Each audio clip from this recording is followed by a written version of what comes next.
कटनी छटनी को नहीं मिलर को घेरिले चाषी। मिलर को धान किणा उपरे कटनी छटनी विरोध में धारणा रे बसिले चाषी। मिलर एवं सरकार मध्य मधुचंद्रिका को नहीं गर्जिबा सहित आमरण अनुसार रे बसिबाकु चेतावनी। राज्य सरकार चाषी को अन्नदातार मान्यता देउछन्ति। चाषी हसिले देश हसियो बोली कहउछन्ति। हेले सरकार पक्षरु धान किनिबा पई तारीख घोषणा करागला ए पर्यंत धान किणा होई पारला नाही, जहाँफल चाषी मानक मिलिथिबा टोकन अवधि शेष होबाकु जाउछि, किंतु धान किणा होई पारला नाही। चाषी मानक ठारू चलित वर्ष धान किणारे कटनी छटनी न करिबाकु निर्देश दैथिबा सत्ते मिलर माने सरकार नियम को बेखातिर करुछन्ति, जहाँफल टोकन मिलिबार 26 दिन पर मध्य धान मंडी को धान नेबाकु नै चाषी मानक होहल्ला देखिबाकु मिलिछि। एमिति एक घटना घटिछि भद्रक जिला बासुदेवपुर ब्लॉक अंतर्गत बछदा समवाय समिति कार्यालय। आज स्वतंत्रता दिवस रे मिलर माने बछदा समवाय समिति कार्यालय पहुंची धान किणा प्रसंग में कटनी छटनी उपरे आलोचना करथिले। चाषी मानक सूचना अनुसार मिलर माने पूर्व वर्षर कटनी छटनी हिसाब रे चलित वर्ष धान किणिबाकु चाहुछन्ति, हेले पूर्व वर्ष तुलना रे चलित वर्ष पाणीपाग अनुकूल रहिबा जोगु धान भल अमल होइछि। सरकार नियम अनुसार कटनी छटनी न करी धान किणिबाकु मिलर मानकु कहिथिले। एथिरे मिलर राजी होई नथिले, जहाँफल चाषी और मिलर मानक मध्य बचसा हेबा सहित ठेलापेला होइथिला। एहाकु नै 30 रु ऊर्ध्व चाषी माने समवाय समिति परिसर रे धारणा रे बसिबा सहित नाराबाजी करथिले। जदि टोकन अवधि शेष हेबा पूर्व मिलर धान न किणंती ताहले आगामी दिन में चाषी माने राजरास्ता को लाइबा सहित आमरण अनुसरण रे बसे बोली चेतावनी दैछन्ति। सूचनायोग्य चलित वर्ष चाषी माने महाजन निकटरू टंका करज करी चाष करथिले। महाजन टंका नेबाको घरे आसी बसुछन्ति। एणु यथाशीघ्र चाषी मानक दुख को नजर रखी तदंत करबा सहित मिलर मानक प्रति कार्यानुष्ठान ग्रहण करबाको सरकार को निवेदन करिसेंति चाषी। आगे बसी 5 तारिख मंडी खोला गलानी चाषी मान धान संग्रह करने किंतु दुखर विषय जे आउ 3-4 दिन पर टोकन कटिबो, तेणु से चाषी मैंने कौन कर टंका धार कर्ज करी से चाष करुँच, किंतु बर्तमान से मुंडर हाथ दे बस आउ 5 दिन पर टोकन कटि जाए तेणु से कौन कर। तेणु ये परिस्थिति 5 तारिख मंडी खोला होते जे मिलर माने लुचि कर आसुंट 11टा बेले 12टा बेले 1टे बेले जिते बेले कि चाषी नथिबे खाया जाइए आसिक हताश होड़े बुलूबे। तेणु यहाँ कौन मिलर मान कौन है कौ प्रकार चाल एरा सब ना सरकार चाल ना ये मिलर मान चाल। कारण चाषी धार कर्ज कर टंका करज कर चाष कर अर्थ कौन सरकार को पुषा ए मिलर मान को पुषा 8 केजी 10 केजी आम काटू कौन पर काटे ये कटिंग छटिंग कौन सरकार प्रथम ही कहते ये कटिंग छटिंग हो पार ना, कि बर्तमान ये मिलर मैंने चाषी मान सहित ये जो खेल खेलुं कौन पर खेल खेलुं। किंतु आज आम जगन्नाथपुर पंचायत समस्त चाषी मान एकत्रित हो आम मिलर मान विरुद्ध एवं ये कुटीर सरकार के विरुद्ध आम अनशन कर दरकार पड़े आउ गोटे कथा कहबार कथा हूँ जे से आसतु जे धानर मान देखु समस्त धान को परीक्षा करूँ कर धान 2 तारिख आज्ञा धान 5 तारिख मंडी खोला गला काली राति पाइने मंडी टोकन कार्य शेष हो अथच मिलर मैंने आसीना कि धान नौना थे आसते धान जनकर टेस्ट कले टेस्ट कलापर कहले आम जाऊँ कलेक्टर को देखे जहाँ कि कर आज आसते आज आसला आम 8% धान काटू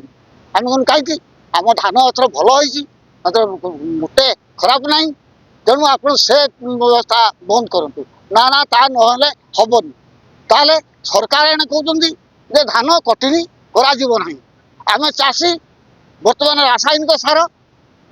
पोक विषनाशक जिनस जिते दरदाम बढ़ुची मजूरी हारा जिते बढ़ुची मु कर्ज कर चाष करी धान मु घरे बसई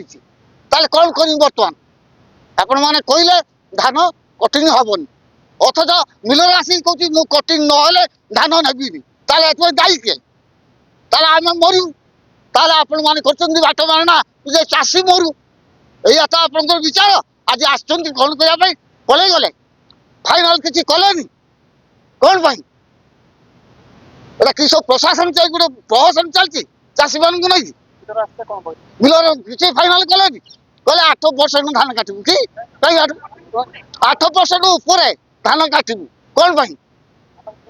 हाँ धान असुविधा कि जनकर मात्र टेस्ट कले आउ 5 जनकर कहना मो धान टेस्ट करना मुझे कहली पुणी पूरे ना हाँ कहीं कौन बंकिस्तान नायक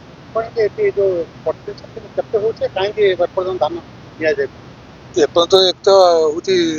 मंडी खुलिया तो दीपर कला मंडी खुलला परे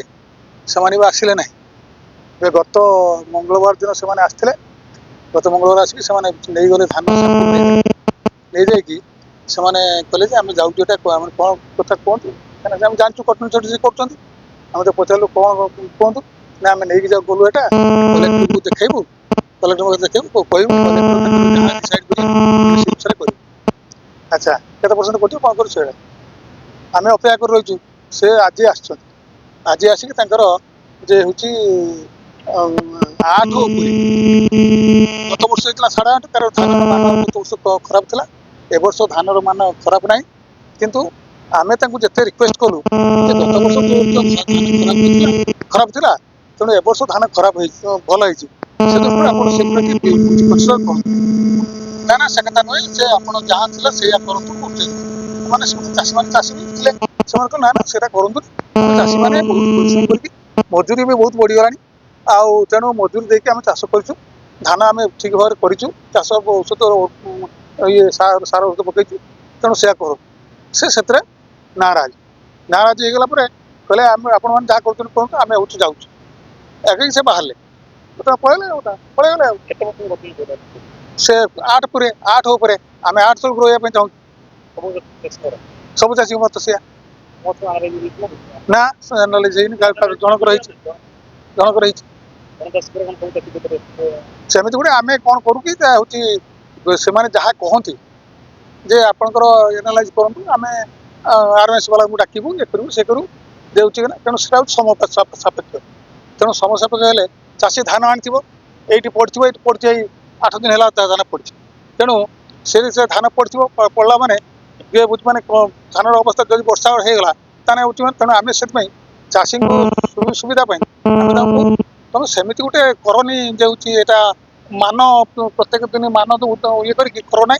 गोटे यूनिफर्मिटी कर यूनिफर्मिटी कले चाषी धान दे पार सोमटे चाष धान सब उठी पार से अराजी तमाने कहीं अराज अराजर कारण मुझे आज्ञा एवं करें आम धारणा बसचु धारणा जोटा अनशन परिणत हो पारे जदि कौन उपरिस्थ अधिकारी न आसती ताहले सेटा आम हूँ धारणा एवं तापरे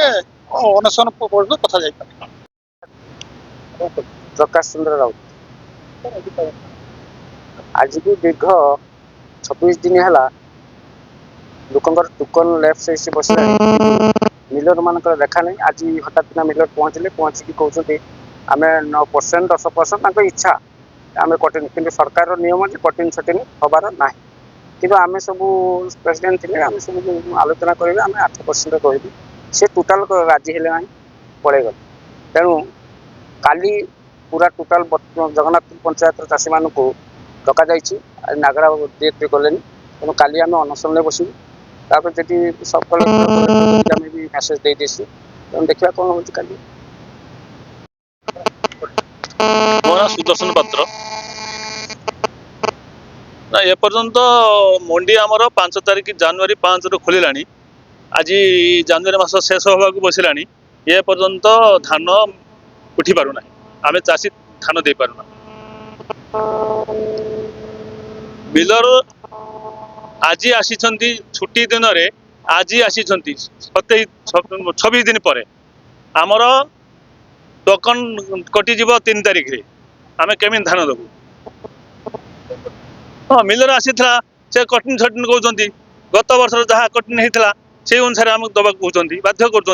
गत वर्ष दाना जो वर्षा होता धानर एफेक्ट नाला धानर अगाड़ी थिला ए वर्ष किंतु वर्षा ना कि ना धान ବହୁତ ଭଲ ଧାନ ଅଛି ସେ କିନ୍ତୁ ଗତ ବର୍ଷର ଯେତେ କୋଟି ଥିଲା ସେଇ ଅନୁସାରେ ନେବା ପାଇଁ ଜିଦ୍ ଧରୁଛନ୍ତି। ଧାନ ଆଣିଲେ ଜଣକର ଧାନ ଚାଷୀର ଆନାଲାଇଜ କଲେ ଆଉ ଅନ୍ୟମାନଙ୍କର ତାର ଆନାଲାଇଜ କଲେ ନାହିଁ। ସେଇ ଜଣକର ଚାଷୀ ଯାହା ବାହାରିଲା ଆମେ କହିଲୁ 2% ଯଦି ଅଧିକ ଆମର ଅଭାବ ହେଇଛି FAQ ମାନ ପାଇଁ ତାହେଲେ ଆମକୁ FAQ ଆମକୁ 2 କେଜି ଅଧିକ ଆମେ 2 କେଜି ଅଧିକ ଦଉଛୁ କିନ୍ତୁ ସେଥିରେ ରାଜି ନୁହନ୍ତି। ଗତ ବର୍ଷ କହିଲେ ଗତ ବର୍ଷ ଯାହା ହେଇଥିଲା ଆମେ ସେତିକି ହେଲେ ନବୁ ନହେଲେ ନବୁ ନାହିଁ। ଗତ ବର୍ଷ 8.5 ହେଇଥିଲା ଏ ବର୍ଷ କହିବା କଣ ଗତ ବର୍ଷ ଯାହା ହେଇଥିଲା ତ ସେଇଆ ମାଗୁଛନ୍ତି ତା ଅର୍ଥ 8.5 କେଜି ମାଗୁଛନ୍ତି। ଗତ ବର୍ଷ ଧାନ ଖରାପ ଥିଲା FAQ ମାନର ନଥିଲା ଏଥର FAQ ମାନର ଅଛି। ସମସ୍ତଙ୍କର ଆନାଲାଇଜ ହେଇନି ଜଣେ ଚାଷୀର ଆନାଲାଇଜ ହେଇଛି ମୁଁ ସେଦିନ କହିଥିଲି ଆଉ 2-3 ଜଣ ଚାଷୀଙ୍କର ଧାନ ଆସି ତାଙ୍କର ଆନାଲାଇଜ କରାଯାଉ। ଗୋଟିଏ ଚାଷୀର ଧାନ ଆନାଲାଇଜ କରିବା ପାଇଁ 10ଟାରୁ ଗୋଟାଏ ହେଇଗଲା। RMCର ଯେ ଆସିଥିଲା 3 ଘଣ୍ଟା 4 ଘଣ୍ଟା ନେଲା ଆନାଲାଇଜ କରିବା ପାଇଁ। ମୁଁ ସେଇଠି କହିଥିଲି ଆପଣ ଆଉ ଅନ୍ୟ ଚାଷୀମାନଙ୍କର ଦେଖନ୍ତୁ ତାଙ୍କର FAQ ହେଇଛି କି ନାହିଁ କିନ୍ତୁ ସେ ଆମ କଥାକୁ ରେସ୍ପଣ୍ଡ କଲେନି ପଳେଇ ଗଲେ କହିଲେ ଆମେ କଲେକ୍ଟରଙ୍କ ପାଖକୁ ଯାଉଛୁ ଇଏ ଆପଣଙ୍କର ଏଇ ଯୋଉ ମାନ ବାହାରିଲା ସେ କେତେ % କଟିବ ଆମେ ଆପଣଙ୍କୁ ଜଣେଇବୁ। ହଁ ବାଧ୍ୟ କରୁଛନ୍ତି ସେମାନେ କହୁଛନ୍ତି ଫ୍ଲାଟରେ କିଣୁ ଇଏ କରେ। ଆମେ କହିଲୁ ବର୍ତ୍ତମାନ ସମୟ ଚାଲିଗଲାଣି 3 ତାରିଖ ପର୍ଯ୍ୟନ୍ତ ଅଛି ଲାଷ୍ଟ ଡେଟ୍ ତାହେଲେ 4-5 ଦିନ ଭିତରେ 54 ଚାଷୀ ଅଛନ୍ତି ଫାଷ୍ଟ ଡେଟ୍ରେ। ଆମେ ଅନଶନ କରିବୁ ଧାରଣା ଦେବୁ ଆମର ଅନଶନ ଚାଷୀ ମାନଙ୍କର ଯେତେବେଳେ ଧାନ ନ ଉଠିଛି ସେ ପର୍ଯ୍ୟନ୍ତ ଆମେ ଅନଶନ ଦେବୁ। କାଲି ଧାନ ଚାଷୀ ମାନଙ୍କୁ ସବୁ ଡକାଯାଇଛି ସେଠି ବସିବୁ ଏବଂ ପରବର୍ତ୍ତୀ କାର୍ଯ୍ୟପନ୍ଥା ଗ୍ରହଣ କରିବୁ କଣ କରାଯିବ। ଭଦ୍ରକ ବାସୁଦେବପୁରରୁ ରଞ୍ଜନ ମଲ୍ଲିକଙ୍କ ରିପୋର୍ଟ ନ୍ୟୁଜ୍ 18 ଓଡ଼ିଶା।